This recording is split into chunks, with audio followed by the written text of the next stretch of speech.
Hey Insurance, this is Tony Cañas, and today I want to talk to you about managing a remote workforce, employee engagement, and distance in the insurance industry, which is a paper written by Neil Alcord, Laura Erskine, and my friend Professor Jim Jones at the Katie School of Insurance and Risk Management at Illinois State University. The paper is 25 pages, but is chock full of great content. So there's no way I'll be able to get through the whole thing in 10 minutes. So the full video will live on YouTube. The LinkedIn version will only go for the first 10 minutes. The link to the full version is here.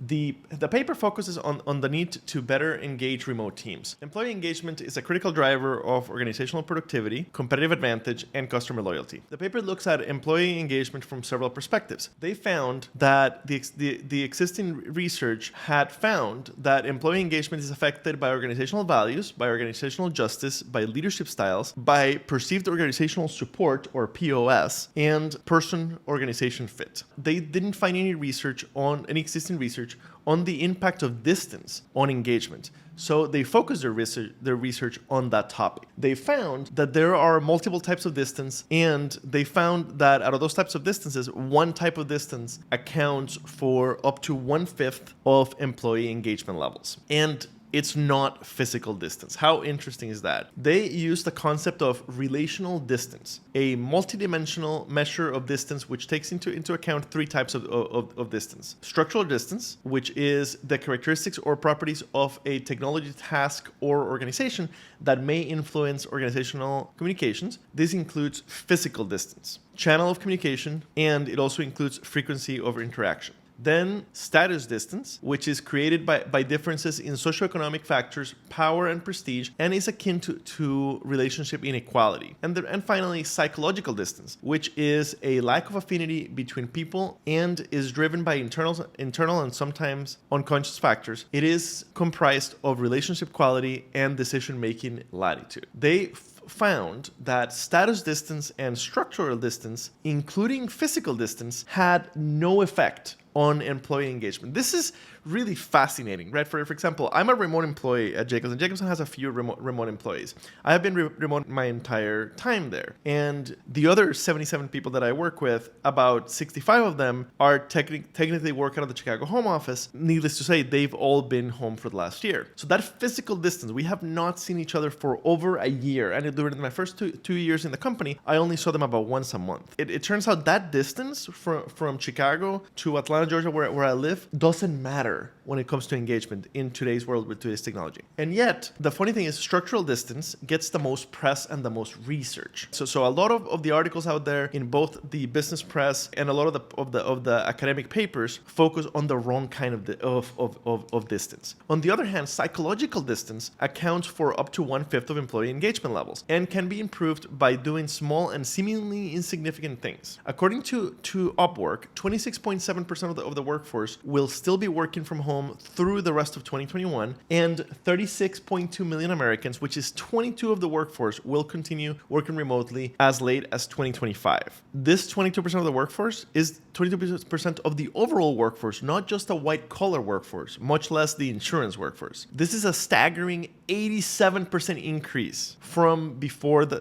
pandemic. Take a moment to think about that. 87% more people will be working remote post-pandemic, all the way through 2025, which is what the research looked at, than before the pandemic. That's a gigantic increase, almost a doubling. A 2021 McKinsey report found that 20 to 25% of the workforce can continue working from home without a loss in productivity, also leading to a reduction in office space of 30%. So think about that. 20 to 25% of the workforce, and again, this is the overall workforce, not the white-collar workforce, not the insurance workforce, can continue working from home without a loss in productivity. I bet you that within insurance, those numbers are much higher. I would expect that 90% of insurance people, maybe more, can work from home without any loss of productivity, because we don't make widgets. And by definition, very little of what we do requires us to be in person in a particular location. They found a number of studies suggesting that work redesign policies such as remote work options can have a positive impact on work-life balance. And most of those studies also found that employees are more committed to the organization because they appreciate the autonomy and improved quality of life that they get from remote work. According to HDA, a global provider of HR outsourcing,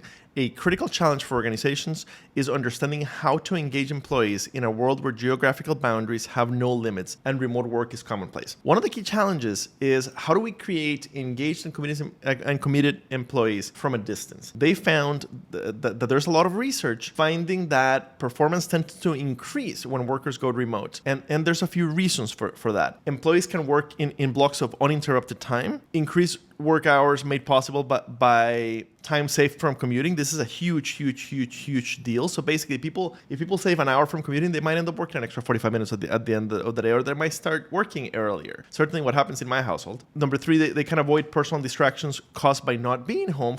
So when something goes wrong at home and you get a call from your kids or your spouse or whatever, you're likely to get really distracted from your work if you're at the office. On the other hand, if you're home, you can get up and quickly deal with whatever happened and get back to work. They found that the process of feedback is critical to high performance. Managers must establish clear, measurable goals that are understood by both the leadership and the employees and monitor them on a regular basis. Managers must evaluate outcomes based on completion of objectives rather than on attendance, what I tend to call butt-in-seat time. Measuring butt-in-seat time doesn't work anymore in a remote world. In fact, it basically doesn't work in a world of white-collar workers with today's technology. By their nature, remote workers have greater autonomy over when and how to handle work tasks. That autonomy is perceived by the employee as perceived control over scheduling, work procedures, and task variety. This piece is super interesting. Remote workers can more easily choose to use email instead of in-person or phone to quote-unquote buffer intense face-to-face interactions, which reduces stress. So basically, if you have to deliver bad news and you are in the office, you really have no option but to walk to your boss and deliver those bad news. If you work remotely, you can choose to do that over email and thus reduce the stress of doing that. Now, is that a good idea or not? Arguable, but less stressful. Also, much better work-life balance by being able to quickly fulfill personal and family needs. All of this result in increased job satisfaction. The time saved from commuting can be reallocated to leisure, to further education, to family time, to increasing work-life balance, etc., all of which increase job satisfaction. They identified many benefits of remote work. For the employer, there's cost savings from reduced overhead and expenses.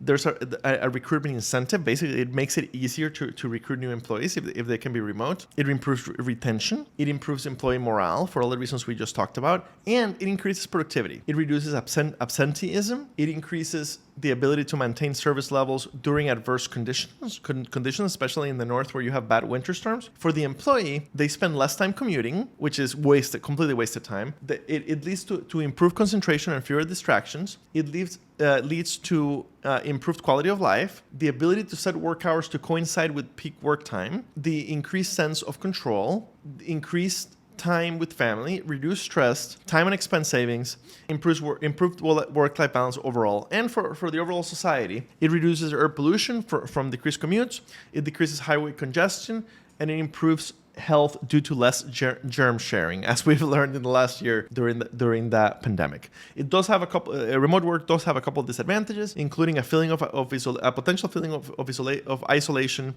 difficulty building relationships with coworkers. Commercial insurance, by the way, has not kept up with remote work, so most existing commercial insurance policies are not designed to cover claims arising from locations not defined in the policy. So basically, there's a good chance that your policy doesn't cover regular and permanent use of your employee's home, and that probably precludes coverage on most GL and work comp policies. So insurance is going to have to catch up on that. The Conexa Research Institute defines employee engagement as the extent to which employees are motivated to contribute to organizational success and are willing to apply discretionary efforts to accomplish tasks important to the achievement of the organizational goals. Engagement involves a psychological bond that ties an employee to the organization. It's an emotional attachment, identification, and involvement that an employee has with their organization and its goals. Engaged employees favorably rate measures such as pride in the organization, willingness to recommend it as a place to work, and overall job satisfaction. Engaged employees perform better and are less likely to quit. Traditionally, managers have managed in a behavioral-based control way,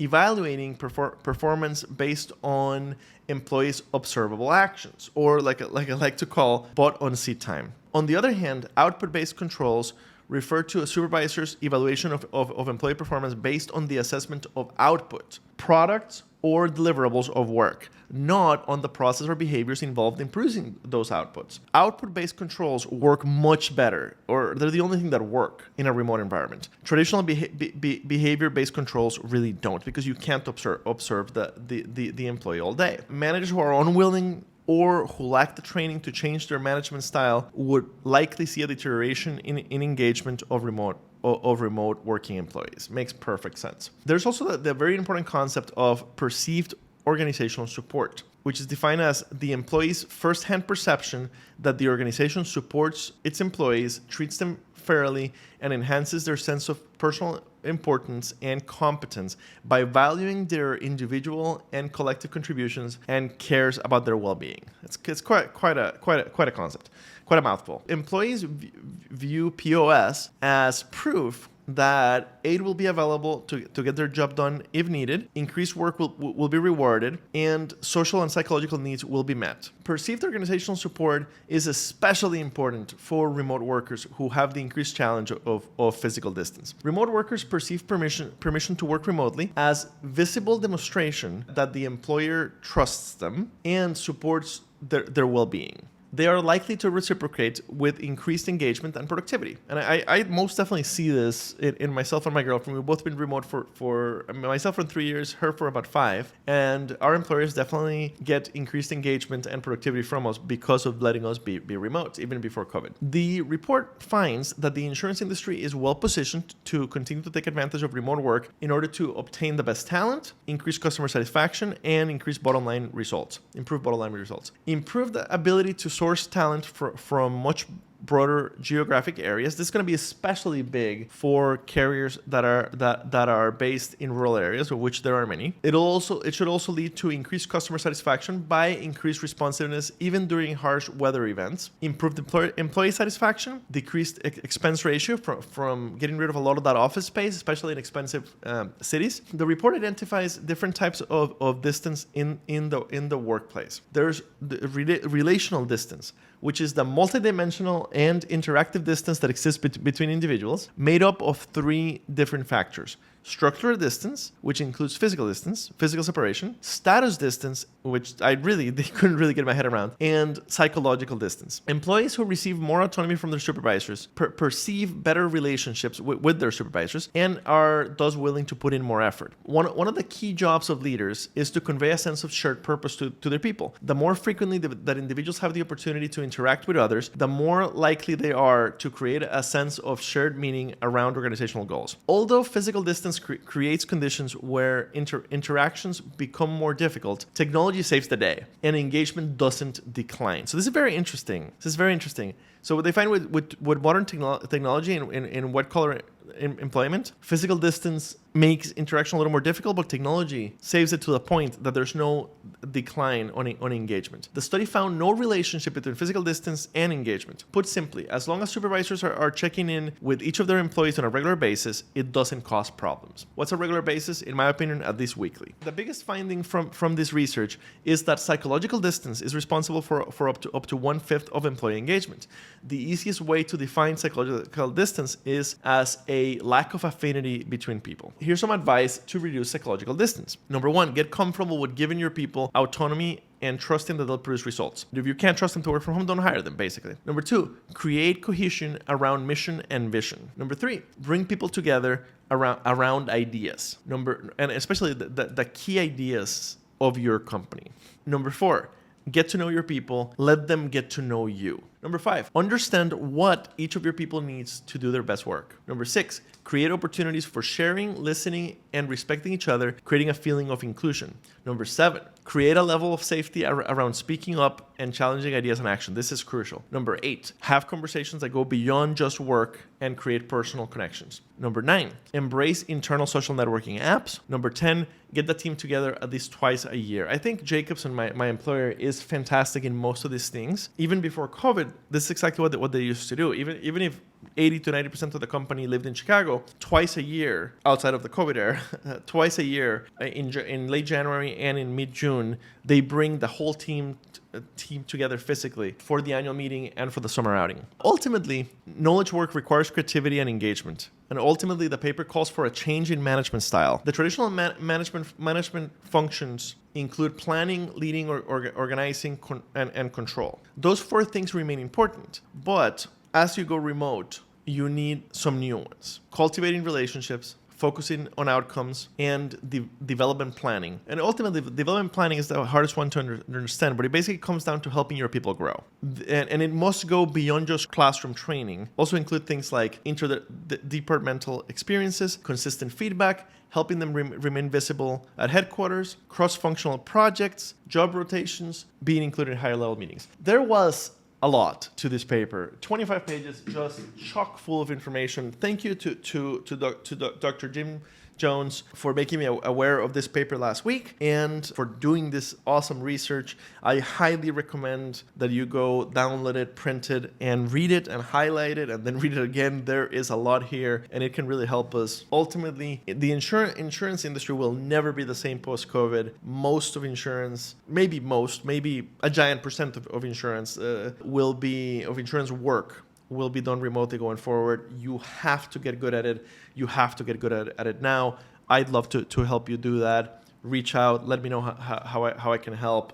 I can point you to more resources. Thank you very much for logging in today.